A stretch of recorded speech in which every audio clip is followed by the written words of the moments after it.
Deci acum suntem în Grecia, dar în Paleoria. Deci nu să nu crede lumea că în altă parte a Greciei. Deci aici e o zonă mai specială, unde oamenii sunt super de treabă și romantici.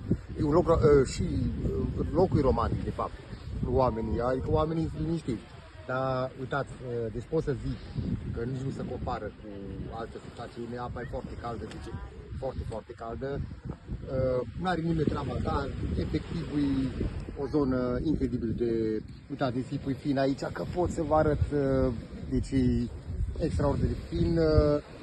Poți să zici că oricum bate Mamaia cum a fost, decât era Mamaia pe vremuri, Paleoria e foarte tare de 100 de ori cât a fost Mamaia înainte. Deci cât a fost Mamaia înainte. Bun.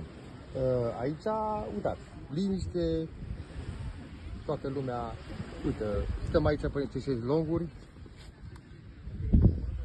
Uitați, zonă de munte, mare, cu apă, incredibil. În partea asta.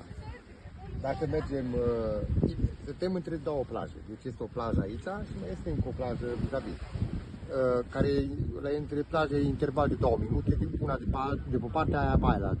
Oricum pe ambele părți superbă zona și pot să zic că Așteptăm apusul. Așteptăm apusul chiar acum, în momentul ăsta. Chiar acum